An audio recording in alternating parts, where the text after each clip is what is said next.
Welcome to the Mad in America podcast, your source for science, psychiatry, and social justice. Welcome to the Mad in America Rethinking Mental Health podcast. I'm your host, Justin Carter, and today I get to do something that feels both deeply personal and professionally significant. My guest is Dr. Brent Dean Robbins, a psychologist, scholar, and one of those rare thinkers who makes psychology feel alive. You know, like it's actually about something important, about being human, about suffering, about how we make sense of things when they stop making sense. Brent has spent his career at the intersection of existential and humanistic psychology, but that's just the academic way of saying he's spent a lot of time thinking about the stuff that matters. How do we live meaningfully in a world that often feels arbitrary? How do we hold on to our humanity when the systems around us seem designed to strip it away? How do we get to a point where sadness and anxiety are framed as disorders rather than as a part of the deal of being alive?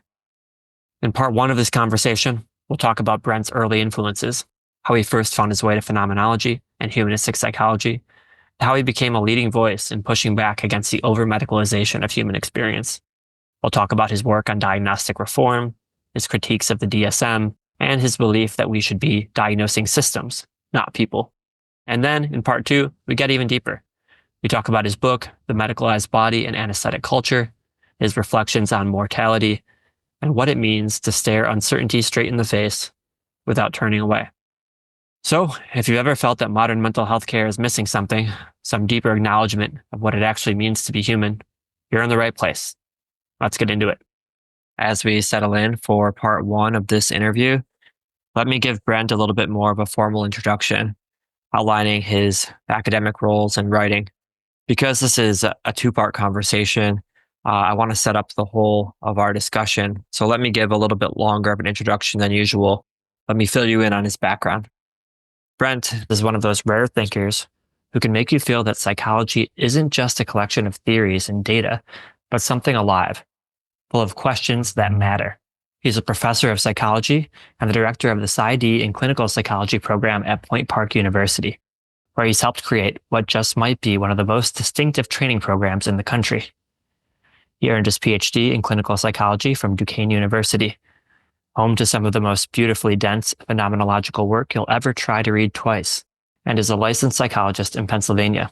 He's the current president of the Society for Theoretical and Philosophical Psychology, APA Division 24, and a former president of the Society for Humanistic Psychology, APA Division 32.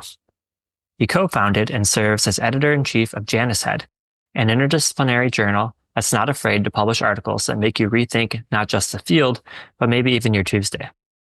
He's also on the editorial boards of journals like The Humanistic Psychologist, Qualitative Psychology, and others that I'm fairly sure he reads just for fun. Brent's scholarship is rooted in an ongoing exploration of what it means to live meaningfully, even in the face of uncertainty. He's written about everything from the cultural history of mental illness to mindfulness, death anxiety, and the kind of resilience that doesn't come from pretending everything's fine, but from staring straight into the void and refusing to flinch. His book, The Medicalized Body and Anesthetic Culture, is a stunning critique of how modern medicine's mechanistic view of the body has, in many ways, dulled our sense of what it means to be alive. He's also the co-editor of Eros and Psyche, Existential Perspectives on Sexuality, a 2-volume series that invites us to sit with some of the most tender and tangled parts of being human. Brent's influence extends beyond academia. He's been a leading advocate for reform in mental health through his work with the Society for Humanistic Psychology's Task Force for Diagnostic Alternatives. If you've ever felt uneasy about the DSM and wondered why grief or doubt might be classified as disorders, Brent has likely articulated that unease in ways that feel both sharper and more compassionate than you thought possible. His belief that we should be diagnosing systems, not people, is a radical and necessary shift that challenges the prevailing narrative of mental health as something that happens in people rather than to people in context. On a personal note, Brent has played a foundational role in my own journey. I first encountered him as a graduate student in his humanistic and phenomenological psychology class, a course that felt like someone had thrown open a window after I'd been sitting for years in a stifling room. It wasn't just intellectually rich, it was alive. The ideas felt imaginative, daring, profoundly humane. Like they were inviting me to rethink not only the field of psychology, but my own way of being in the world. That class and Brent's mentorship weren't just influential, but the reason I became a psychologist at all, and specifically the peculiar, critical kind of psychologist that I am today. In this conversation, we'll walk through the arc of Brent's career, from his early work on the overmedication of children and the influence of critical psychiatry, to his scholarship on metaboletics and cultural therapeutics. We'll also reflect on how he's approaching his current health journey and cancer diagnosis as an existential psychologist, and we'll discuss his hopes for the future of the field, how we might reimagine mental health care in ways that embrace the messy, wondrous, irreducible nature of being human. So pull up a chair. This is a conversation I've been looking forward to for a long time. Welcome to the Mad in America podcast, Brent. Well, thank you for having me. That was such a beautiful introduction. I'm very honored, and it's a pleasure to be with you in this context, and being a mentor to you has been one of the highlights of my career, because you're such a fantastic student in person and now professional. So yeah, I'm just thrilled to be here. Thank you, Brent. Well, let's start with your personal story. Could you share how you first became interested in psychology and how your background and experiences shaped your passion for humanistic and existential approaches in particular? I didn't originally study psychology. I studied filmmaking, and I had a minor in literature and language. I didn't even have a minor in psychology. But my journey to sort of existential theory came because my mother went to Wheeling Jesuit College, which is in Wheeling, West Virginia. And that's a Jesuit college. And back in the 60s, when she was going to college there, phenomenology was a hot topic. And so she had all these books in existentialism and phenomenology just around the house from her college days. And she used to reference Martin Buber in particular was a big influence on her. She used to like to say, all real living is meeting, which is a quote from Buber. And she really lived that philosophy. She was the kind of person that you'd go to the grocery store and you'd be standing in line with the clerk, and by the time you got done checking your groceries, she knew every child's name of that person and everything about their life within the 5 minutes it took to check the groceries. So she was somebody who was really very interested, genuinely interested in people, and saw, connecting to people as really what life is all about. So that was a profound influence on me. And my father, who had studied art and English in college, and he was a high school teacher for a while before he went on to do business with his father. He was, during the 80s, he really got into Carl Jung, and he kind of introduced me to that. And so I got into Jung a little bit, just from talking to him about, his interest in Carl Jung. So those are kind of early influences before I even got to college. So by the time I got to college, I took a psychology class, and the introduction to psychology class I had was horrible. It was like a very conventional intro to psych class, and it just turned me off to psychology altogether. Fortunately, I had to take a second required psychology course in the core, and I took a course in theories of personality, and we learned Freud, Jung, and a little bit of existentialism. And that class really had a profound impact on me because of that influence from my parents.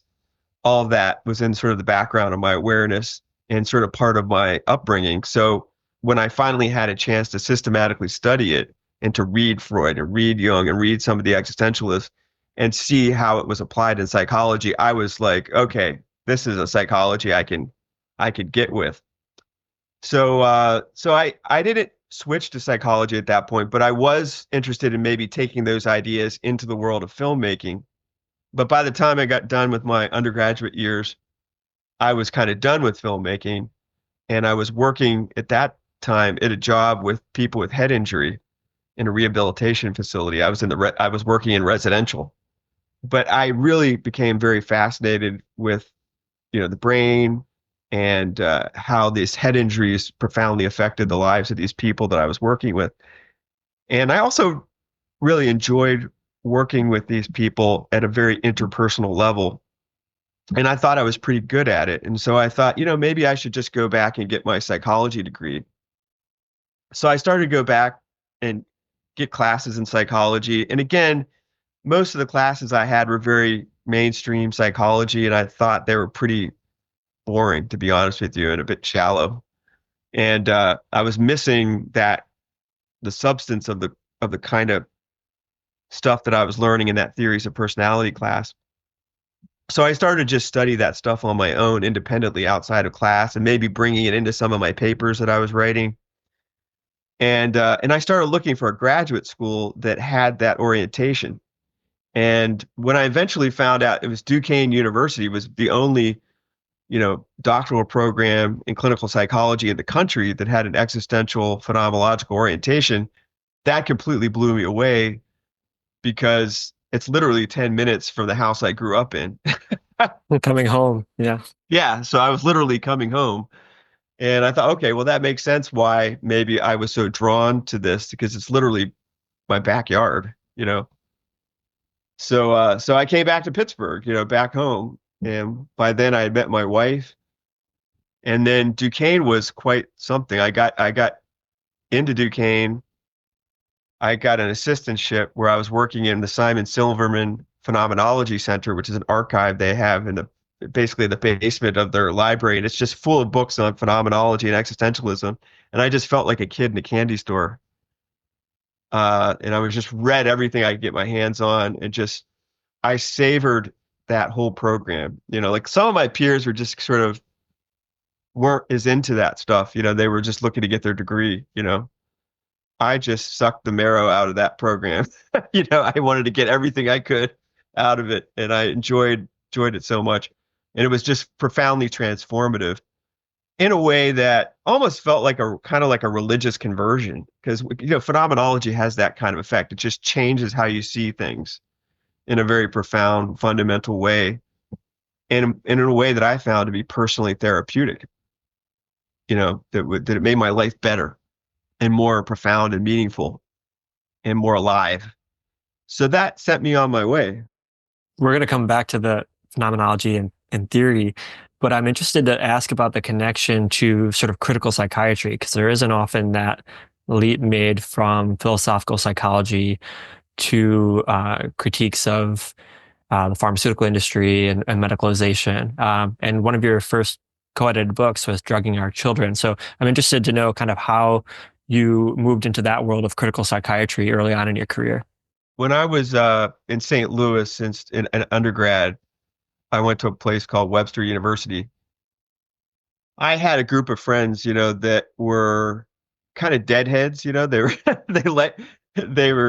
they liked to listen to the Grateful Dead and follow the Dead, and they liked the band Fish, and so they were really into a lot of deadheads. They were really into '60s counterculture, and one of my best friends at that time bought me a book for my birthday, which was R.D. Laing's The Politics of Experience. And I had never heard of R.D. Laing at that time.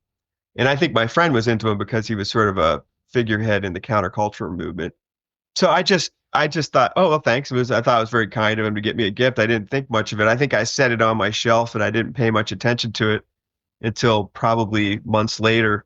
I just sort of picked it up and started reading it. So Laing was really my introduction to sort of a critical psychiatry and the politics of experience in particular. And that was a real, given that I didn't have much background on Laing or critical psychiatry at that particular point in my academic journey, that was a real awakening. I really struggled to understand that text. I think I read it a couple times to try to get a sense of what he was trying to say. Then when I ended up going to Duquesne, I was very fortunate. During my first year there, I had a course with Daniel Burston, who is Laing's biographer. And Dan had written a lot in critical psychiatry. He drew a lot from Frankfurt School critical theory, particularly Erich Fromm. He'd also written a lot on Erich Fromm. So I was getting a lot of that critical psychiatry from Dan. And then he was married to his wife, was actually a faculty member at Point Park University, which is where I teach now. Her name is Sharon Olfman. And she was very actively engaged in critical psychiatry and critiques of pharmaceutical industry. And she had a whole book series with Prager that she put out a book, like edited volume every year in critical psychiatry. So I got to know Sharon. Sharon had a conference that she had at Point Park every year. So I would attend those, and I just soaked everything in, read all of Dan's stuff and all of Sharna's stuff. So and then also I had one of my mentors, Michael Scipiora, was very influenced by Herbert Marcuse, and in addition to Heidegger. So he kind of brought together sort of critical theory with kind of Heideggerian phenomenology in his work. He had studied at University of Dallas with James Hillman and Robert Romanishin, so I got that element as well. And so all that, I began to sort of integrate all that in my own work and think about, try to make sense of it in some way and pull it all together in a way that made sense to me. And then it became very personal to me after I got out of grad school. So I was at Damon College, and my mother had a mental break and was hospitalized. And I don't know exactly what happened there, but my suspicion is it was a side effect of some medication she had been taking. It sort of pushed her in that direction, where she had like literally a psychotic break where she was having paranoid delusions, which is really unusual to get an onset of that kind of symptom at her age. She was in her 50s at that time. So they put her on antipsychotics. Now, at the exact same time that that was happening, which was really a profound crisis for me, because, your mother is like, for most people, like your mother is like your grounding in reality. Like when they go mad, it feels like you're going mad, you know? So it was a very disturbing period of my life, to say the least. And it just so happens that Dan Burston invited Robert Whitaker down to Duquesne to give a talk. So I went to see Whitaker, and he gave a talk on antipsychotics and all the negative consequences of long-term use of antipsychotics, and in a way that was very systematic, very thoughtful, grounded in the empirical literature. And I literally walked out of that like, holy crap, I've got to get my mother off of this garbage. My stepfather was very opposed to her getting off of those medications, and actually he pushed to have her get electroconvulsive therapy. She ended up having 12 sessions of ECT, which gave her brain damage she never fully recovered from. And during that whole time, I was trying to talk him out of all that, and he ended up kicking me out of the house. I wasn't living with him, but he wouldn't allow me to come over for a period of time because he thought I was a bad influence on her. Eventually he came around, because what happened is all the things that I said was going to happen, akathisia, all these really bad side effects, they all came to fruition. He saw it happen in real time. And so then it wasn't just academic for me anymore. At that time, it became personal. And that really fueled my passion to really try to reform things. And it just so happened that that was right about the time that the DSM-5 was being prepared for publication. And that's when I got involved in the DSM-5 stuff.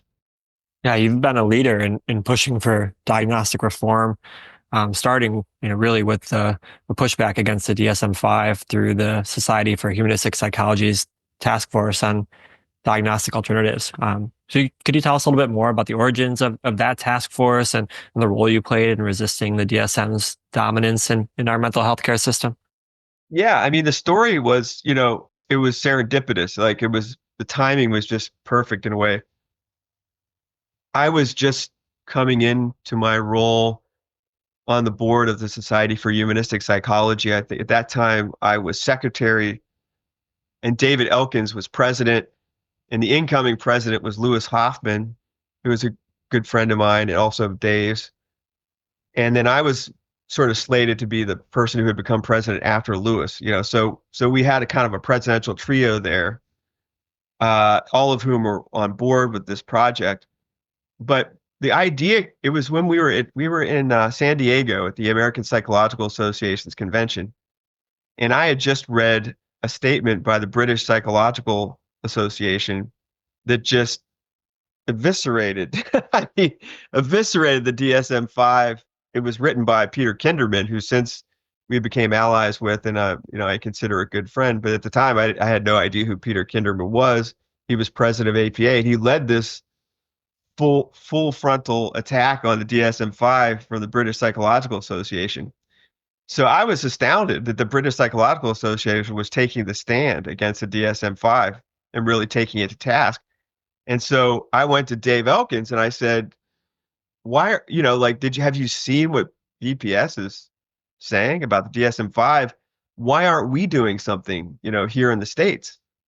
And Dave was like, yeah, we need to do something, because we agreed with everything that the British Psychological Society statement said. And we had additional critiques that we wanted to say the more we began to talk about it.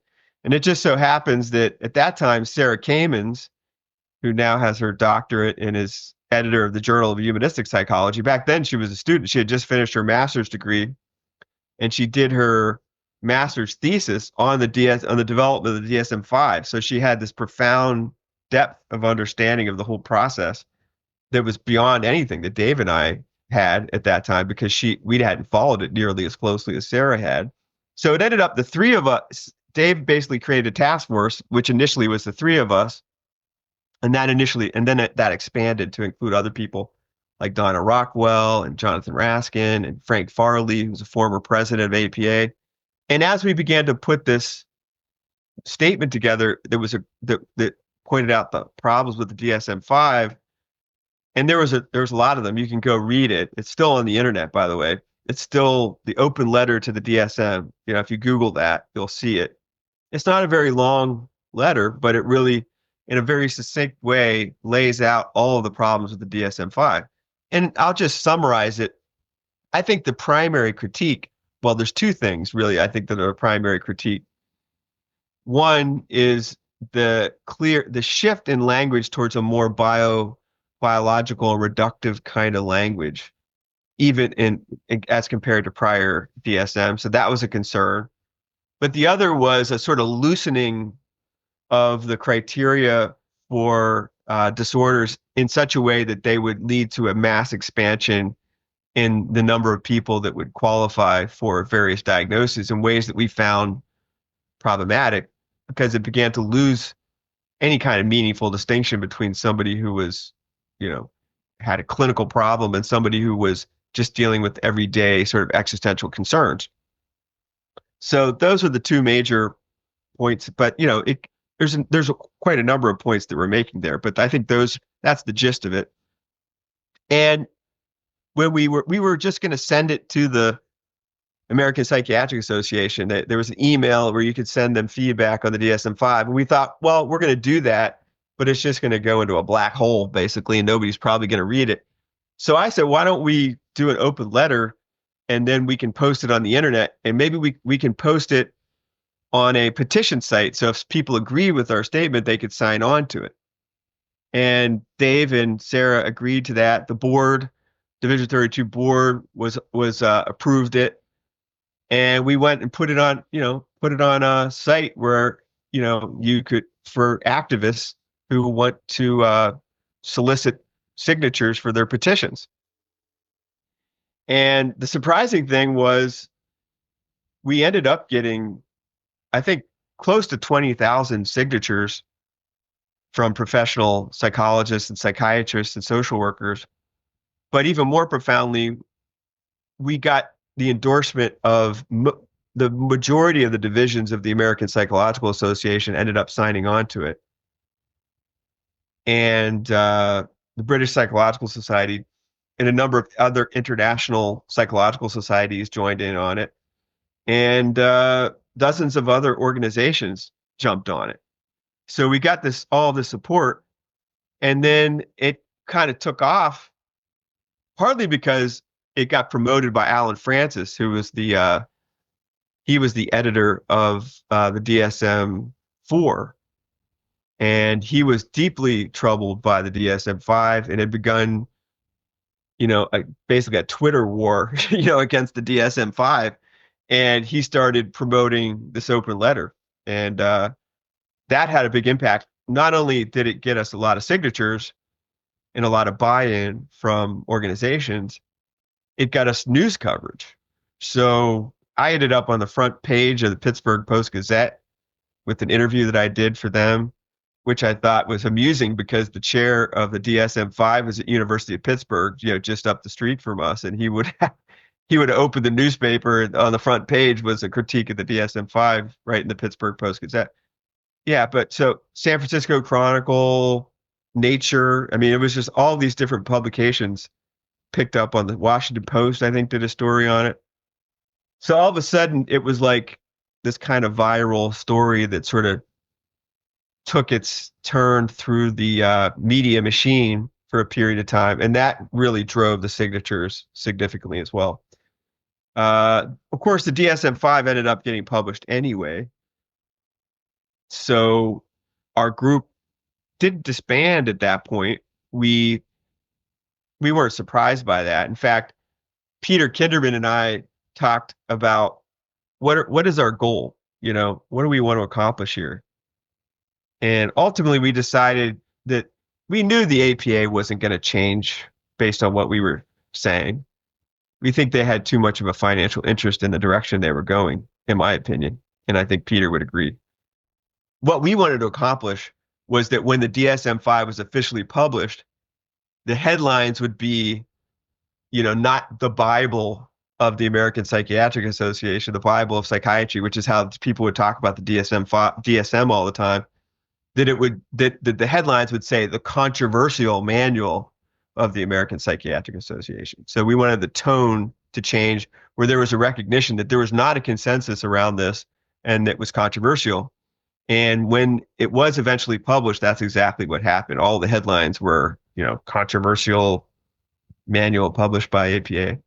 So we accomplished our goal there. Then the next step was, what are we going to do next? So we talked a lot about that, and we decided that at that point, we didn't really have a lot of hope in reforming the DSM-5. So we decided the next step would be to promote alternatives to the DSM. That a lot of people think the DSM-5 is the only game in town, but there are alternatives to the DSM-5, and we think there needs to be more alternatives to the DSM-5. And eventually, when one of them becomes viable enough and has enough support among clinicians, it will come to replace the DSM-5, or at least be an alternative that insurance companies might accept in addition to the DSM-5 and the ICD. So that became our new mission, and the group, that task force continues now under the chairmanship of Sarah Kamens. So we're now promoting alternatives to the DSM, and we're going to have a presentation at the APA convention in August, which is going to be in Denver, talking about a critical conversation about, well, what does it really mean to diagnose, and asking fundamental questions about that. Really going back to the basics and questioning people's assumptions about what it means to diagnose. Yeah, I want to highlight this because it's not just about like you're saying, it's not just about having a different code to enter or a different manual to reference as a clinician, but there's a deeper question about what role diagnosis plays in our society and why it's expanding in the way that it is, both medically, but also in terms of how people think about themselves and the language they use to talk about themselves. And two of the critiques that you've made, two of the larger critiques you've made about diagnosis are about the sort of scapegoating of individuals that a society does. And I want to ask about that, as well as the sort of diagnosing of individuals rather than systems. So I'm wondering if you could say more about both of those critiques and the role that diagnosis plays in our culture. Yeah, those are very closely connected. And Eric Fromm was a big influence on me in this regard. He wrote a book where he introduces a concept called the pathology of normalcy. This is an idea, by the way, that I find just totally, like, a lot of people just can't get it. It's so counterintuitive to a lot of people that they can't even grasp the concept. But I don't know why, because to me it's very simple. Basically, we tend to think of psychopathology as what's abnormal, what is outside of the norm. So then the question becomes, well, what do we mean by norm? Because it could mean a statistical norm, but that's clearly not the case, because somebody who is intellectually deficient, we define mainly by being 30 points, below the mean on an IQ test. But we don't diagnose somebody as being disordered if they're 30 points above the mean. They're just as abnormal in terms of being outside of the norm. So simply being outside of the norm isn't sufficient enough to diagnose somebody with a psychopathology. Traditionally, it's somebody who's not just statistically outside of the norm, or maybe even not statistically outside of the norm, but it's a different sense of normality, like having to do with maybe social deviancy or a deviance from some presupposition about what it means to be healthy, right? Whatever we consider normatively healthy or happy or having a fundamental well-being. But nobody ever defines what that norm is in psychiatry. It's just taken for granted that there is some kind of norm, but nobody's ever defined what that is. So it becomes very easy for the DSM, for example, to just keep expanding its diagnostic categories because there's no natural limit, because there's no norm upon which it's really based. Nobody's articulated that explicitly. So what Fromm talks about is that it's possible for a society, or you might say a social system, to itself have a norm. Something's normative within a society, or let's say within an organization, meaning it's typical. It's what people typically do. It might even be what people are rewarded for doing. And yet that norm can be pathological. So why I think that's difficult for people to understand is because people tend to think of psychopathology as something that's abnormal, that's outside of the norm, that people can't grasp the concept that something that's normative can be pathological. And I think it's very easy to think about examples of this. The example that I think is very easy for people to understand was if you lived in Nazi Germany, during the time of Hitler's reign, it may be normative to be anti-Semitic and to promote eugenic programs against people based on their race, but we certainly wouldn't consider that to be healthy to do that. We would consider that to be abnormal or pathological in a certain sense, socially pathological, in the sense that it's harming people. It's doing profound damage to people, not only to the people that were victimized, but I would say even to the victimizers were profoundly damaged by that social system and that particular way of thinking. So once you begin to make that move and you start thinking about the idea that a social system can be pathological, then I had a lot of aha moments that followed from that, where you start to get into realizing that a lot of people that are diagnosed with various disorders are diagnosed with those disorders mainly because they're operating within social systems. Not always, there's exceptions to this, but in many cases, people are operating within social systems that are themselves psychopathogenic. They create the psychopathology, and people are suffering from them. They're victims from it.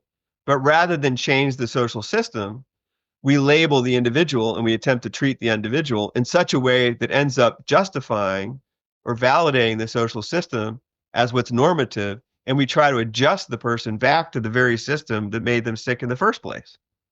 And I can give lots of examples of that. One that I've been thinking about lately, I'm writing a paper on this, and I gave a talk a little while back, is on the idea of war as social pathology. When you think of the idea of the military-industrial complex, war is normative, meaning it's typical. Most nations defend themselves with war, and we go to war with other nations. And that's normative. That's typical. It's historically normative. It's still normative.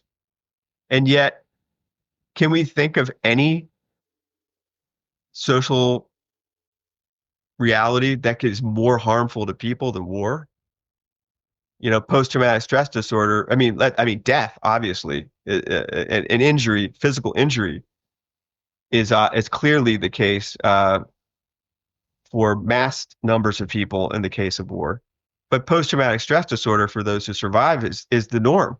And people who go to war are never the same. It's just a matter of degree. Some people have worse symptoms than others, but some degree of post-traumatic symptomology is there in anybody who's been in combat. So we could say that combat in war is a psychopathogenic social system. And the people who suffer consequences from it, it's not that there's something wrong with them. They're having a normative response to a disordered social system, which is war. Another example that I've looked at and presented on and written about is anorexia. So we think of anorexia, there's something wrong with somebody who has anorexia because, they are restricting their food intake to such an extent that they're become a threat to themselves. In many cases, they die premature deaths as a result. And so we diagnose the individual.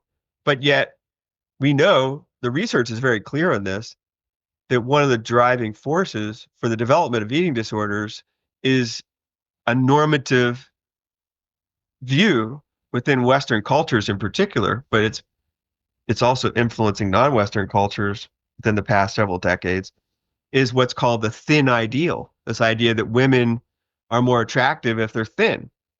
And this is promoted in media and advertisement and fashion, et cetera, et cetera.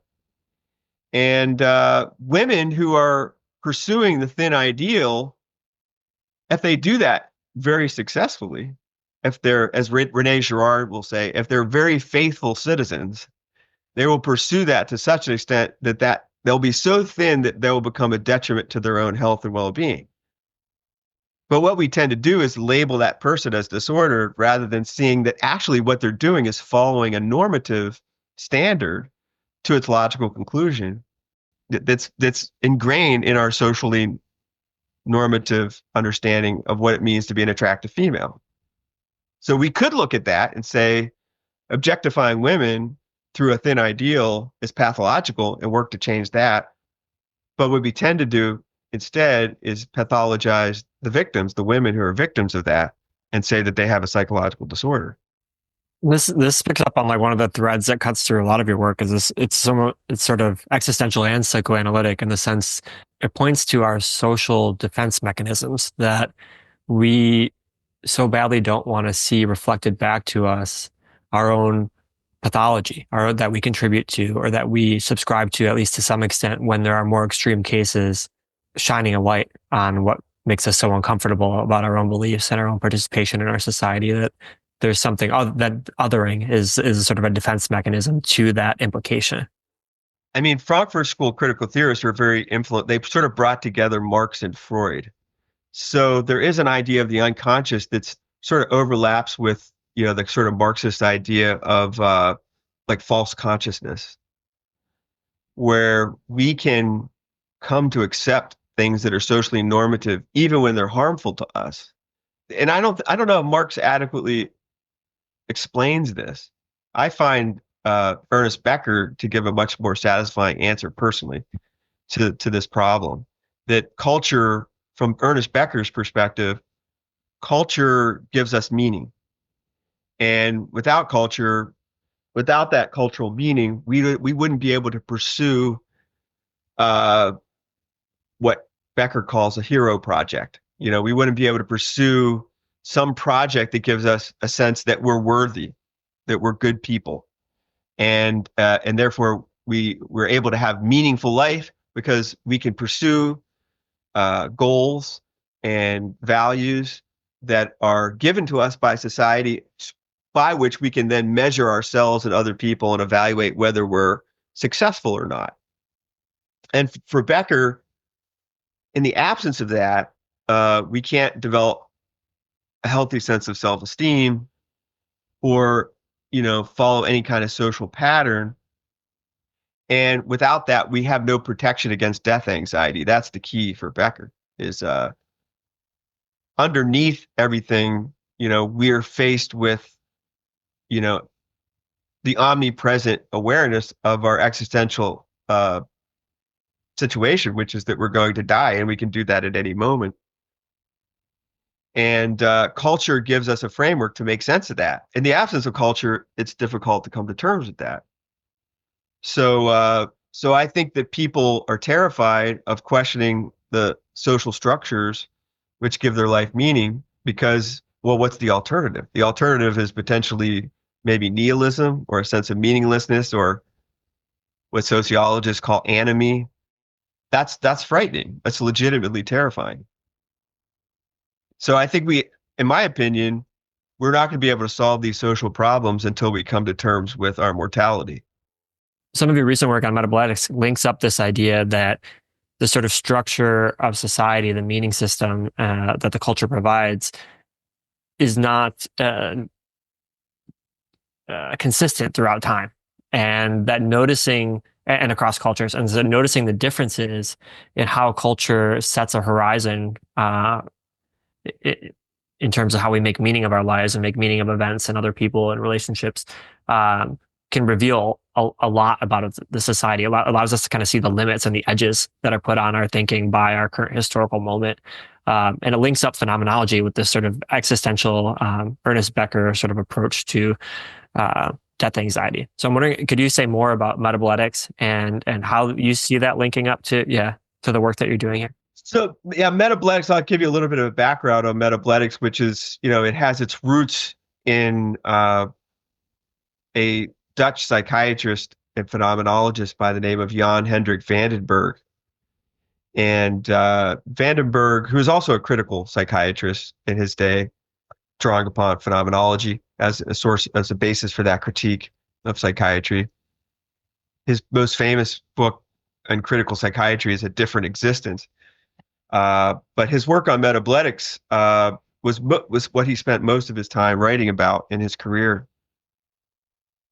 And he was basically making the point that what he started to see was that what we call, neurosis is really a kind of sociosis. That in order to understand neurosis adequately, we had to understand it within its social context. And so he developed this method he called metabletics to study the way culture changes over time in ways that create conditions upon which certain kinds of psychopathology emerge and disappear over time and with different kinds of cultural shifts. So I was very influenced by that in grad school. I mentioned Michael Cipiora as one of my mentors. He taught us van den Berg. In fact, a number of professors at Duquesne use van den Berg in their work. He had a big influence on Duquesne because Duquesne has a connection to the Dutch phenomenologists because it was founded by the Holy Ghost Fathers, which was a Dutch order. And the guy that founded the philosophy program and the psychology program with its continental philosophical orientation was a guy named Adrian van Kam, who was a priest who was a Holy Ghost Father. So he was Dutch. And he introduced van den Berg to the university. So van den Berg kind of found his way into American psychology through Duquesne. Anyway, that's a little bit of history there. But the main idea that I think most people are going to be interested in is this idea that you can sort of trace exactly what I've been talking about, how psychopathology is not really a deviation from the norm. It's not really abnormal. It's taking what's normative to its logical extreme, to its in such a way that threatens to disclose fundamental presuppositions of the social system that are typically concealed, because to acknowledge them would be to have to question them in a fundamental way. And I think you can see that at all kinds of different periods of history. Some people might be aware of Phil Cushman's work. I think Cushman was doing that kind of work as well. I don't know how much he was interested in, how much he was influenced by van den Berg. He doesn't seem to cite van den Berg, or if he just came upon a similar kind of method on his own. But Cushman, the way he looks at how psychotherapy changes in different particular culturally historical moments is very similar to the kind of stuff that van den Berg was doing. He cites Ricoeur and Gadamer and Heidegger, but doesn't reference van den Berg. Yeah. Okay. Yeah, well, van den Berg was influenced by Heidegger, so there's a common source there.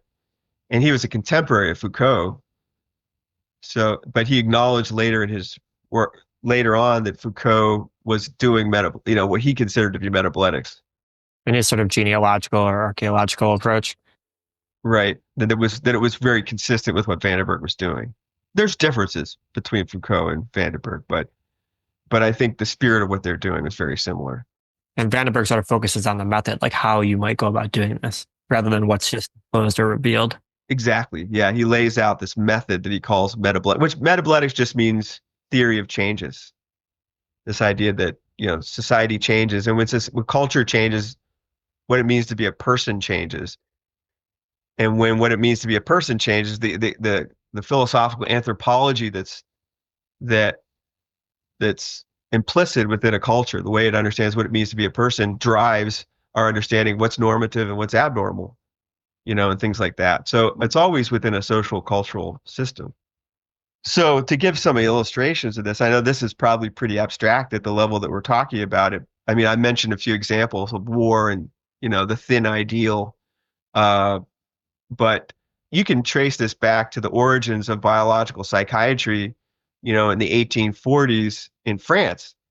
And I highly recommend the work of Ashley Boback, who graduated from our doctoral program, and I was chaired her dissertation.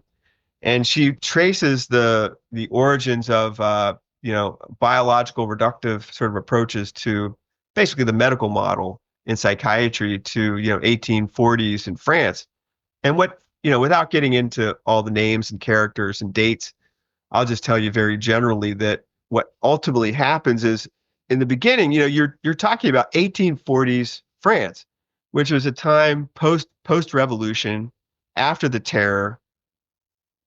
The French were in all of Europe was still, in a post-traumatic disarray. People hadn't recovered from that drastic cultural transformation, and France was still going through all kinds of political upheavals. And then you had the 1848 revolution, where there were revolutions going on all over Europe in 1848, but in France in particular, there was a revolution that happened at that time. And that, I think, was very influenced by Marx's publication of the Communist Manifesto. So there was just a lot of social unrest that was happening in France at that time, to such an extent that you see the launch of a whole literary movement called the Decadence movement. The Decadence movement was a movement in poetry and fiction and art that was sort of aware of the sort of degeneration of society. That society was basically going to hell and becoming degenerate, and basically the art was sort of celebrated that, was like, okay, we're living in a decadent age, but let's sort of make the most of it, and they sort of reveled in this idea of kind of degeneracy, doing drugs and drinking alcohol. And Baudelaire is really the first figure in the movement, and I think he writes a poem, Let's Get Drunk, I think is the name of the poem, like that kind of, I think of the decadent movement as kind of like in the 60s, you like had the Flower Children. That was like the romantic movement. And then by the early 1970s, people were doing heroin, and everything takes like a really dark turn. You think of like Velvet Underground, for example, or the punk movement, that was like the decadent movement was kind of like that, analogously to our culture. So at the very same time that there's this awareness that the society, the culture is unraveling, and people are having a profound sense of anomie, a sense of meaninglessness.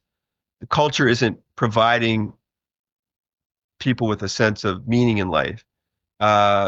Everyone's kind of unmoored, and the people that are finding meaning are actually celebrating the absurdity of the whole thing in a very kind of it was before existential philosophy, I guess, predates Kierkegaard, Nietzsche. In fact, Nietzsche was a great commentator on the whole movement, the literary movement. He thought it was sick. He thought it was there was something profoundly wrong with it.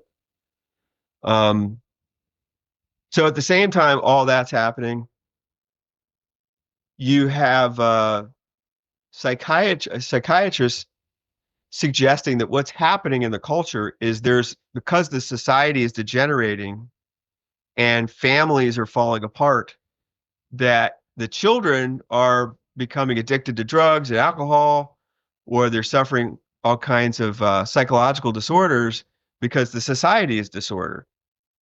And then there's people that come along and say, you know what? Yes, that's true. Societies and families are unraveling and becoming disordered. But what happens is that when people become degenerate because of a failed society, that actually has an effect on their genes. And this becomes inculcated. It has impact on the genes, and these defective genes are passed down to the next generation, so they start to develop a sort of physiological theory of how social dysfunction becomes, a physiological dysfunction. And then eventually they just drop the social part, right? And they just see psychiatry just becomes focused on biological degeneration. And right out of that comes, literally right on the coat heels of that comes the eugenics movement, where, okay, well, if genetics, the generation of the genes is the problem, then eugenics is the solution. And eugenics being basically taking selective breeding and applying that to human beings. So trying to promote good genes in good families, that's called positive eugenics. And then negative eugenics, where you try to dissuade or prevent reproduction in poor genetic lines. And that ultimately leads to, Hitler's final solution, but it takes a turn through the United States. And my first introduction to that was in Mad in America, by the way. Robert Whitaker, he has that chapter. I think it's called like The Dark Turn or something like that, where he talks about eugenics. And that, when I first read that blew me away. So Ashley really traces that back to 1840s in France and kind of follows the genealogy of a kind of recognition that there's a sociological dysfunction that's leading to suffering, and where that gets completely forgotten and repressed and gets replaced by a purely biological explanation for these problems. That's where we'll pause for now, but trust me, this conversation is just getting started. In part 2, Brent and I go deeper into his book, The Medicalized Body and Anesthetic Culture, into his love for humanistic psychology, and into the raw existential question of how we confront suffering and mortality in ways that are actually human and not just diagnostic categories in a book. So stay tuned, and as always, thanks for listening. Thank you for listening to the Mad in America podcast. For more news, views, and updates, visit madinamerica.com.